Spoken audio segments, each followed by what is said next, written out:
नमस्कार मंडळी. बीड एक असं शहर जिथं शांतता अजिबात राहिलेली नाहीये.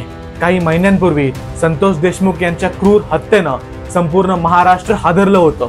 त्या प्रकरणातले आरोपी अजूनही सजा भोगायच्या आधीच बीडमध्ये आणखी एक धक्कादायक घटना घडली आहे आणि त्याचा व्हिडिओ पाहून अंगावरती काटा आला. कदाचित तुम्ही देखील तो व्हिडिओ पाहिला असेलच आणि तो व्हिडिओ पाहून असंच वाटतंय की बीडचा खरंच बिहार झालेला आहे आणि यात काहीच शंका राहिलेली नाहीये. बिहार नाही तर मी म्हणेल बिहारपेक्षाही खराब अवस्था सध्या बीडची झालेली आहे.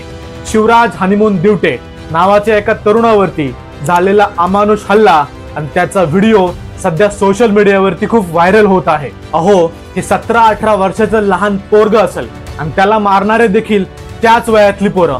शिवराज त्या मारेकऱ्यांसमोर ओरडतोय, दयेची भीक मागतोय, पण या मारेकऱ्यांना दया काही येत नाही. शिवराजला हे मारेकरी पाय देखील धरायला सांगतात आणि तो तेही करतो. जीवाचा आकांत करून ओरडतो, रडतो, पण हे लोक त्याला सोडत नाहीत. उलट म्हणतात की याचा आपण संतोष देशमुख पार्ट 2 करायचा आणि अजिबात सोडायचं नाही, याला आपण जिवंत मारायचंय. हा व्हिडिओ पाहून असंच वाटलं की हे सगळं नेमकं चाललंय काय? बीड पोलीस काय करतंय? बीडचं पोलीस खरंच काम करतंय की नाही?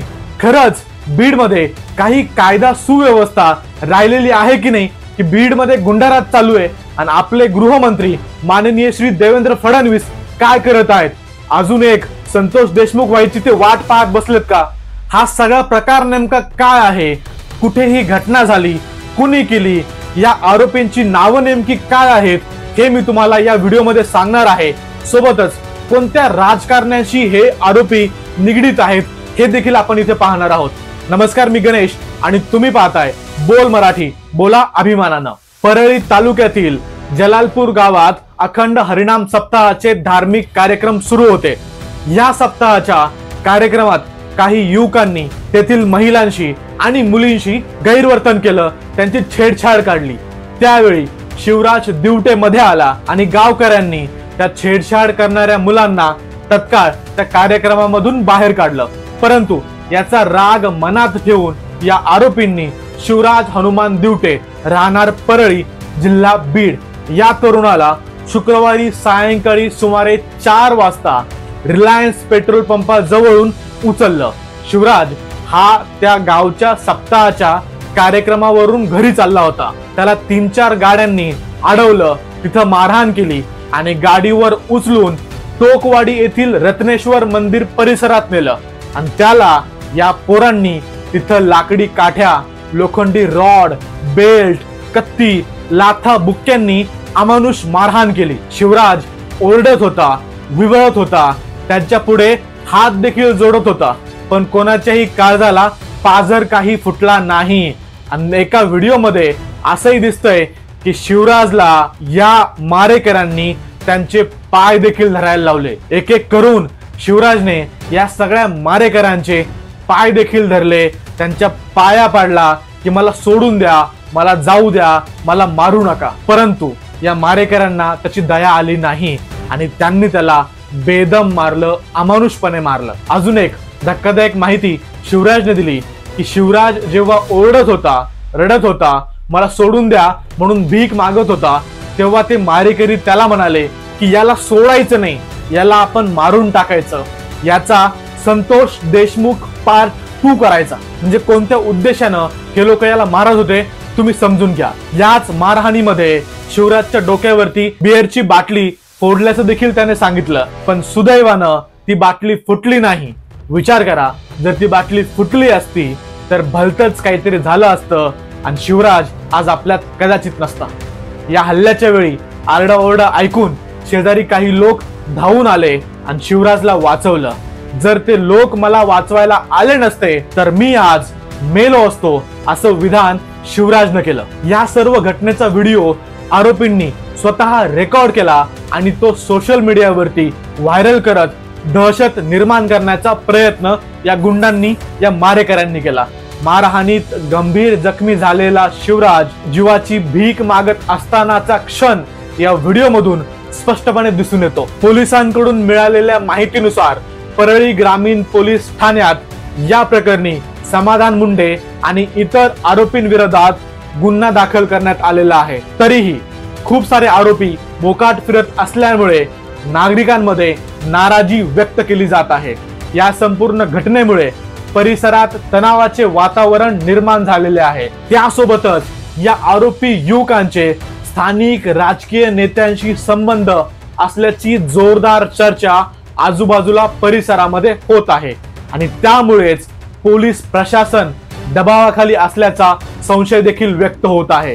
या प्रकरणात समाधान मुंडे, रोहित मुंडे, आदित्य गीते, ऋषिकेश गिरी, प्रशांत कांबळे, सन्मित्र शिंदे, सौमित्र गोरे, रोहन वगळकर, सूरज मुंडे आणि स्वराज गीते अशा 10 आरोपींची नावं सध्या तरी समोर आलेली आहेत। या सगळ्या आरोपींविरोधात कलम 109, 1262, 1403, 1181, 1892, 1894 आणि 190 आणि 1913 नुसार गुन्हा दाखल करण्यात आलेला आहे आणि या प्रकरणाचा तपास अद्यापही सुरू आहे। मंडळी, विशेष म्हणजे संशयित आरोपी स्वराज गीते आणि इतर आरोपी आदित्य गीते यांचे फोटोज सध्या सोशल मीडियावरती खूप व्हायरल होत आहेत। या फोटोमध्ये त्यांचे धनंजय मुंडे यांच्या सोबतचे जवळचं नातं दर्शवणारे संकेत मिळतात।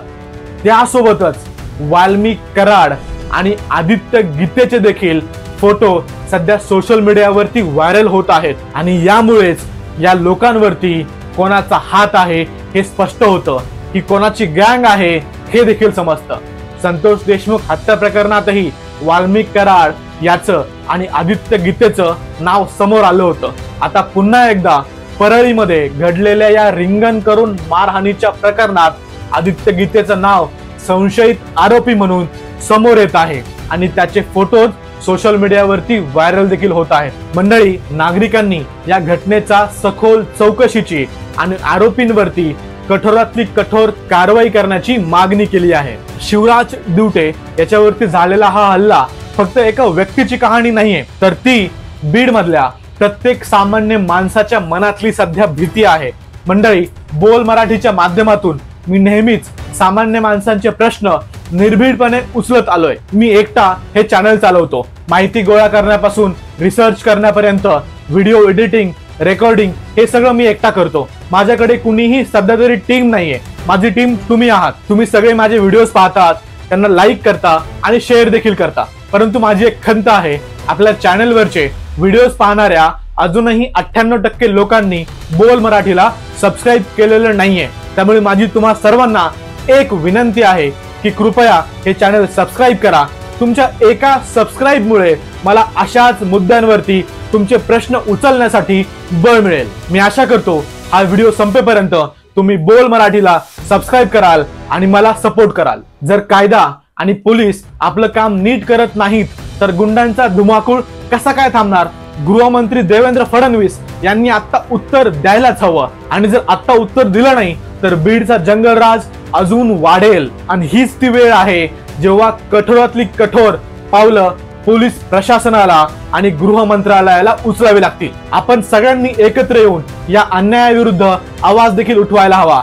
शिवराजला न्याय मिळाला पाहिजे, संतोष देशमुखांना न्याय मिळाला पाहिजे आणि या आरोपींना कठोरातली कठोर शिक्षा ही मिळालीच पाहिजे। अशा घटना पुन्हा घडू नयेत यासाठी सरकारला जाग करायलाच हवं। तुम्हाला या सगळ्या विषयावरती काय वाटतं?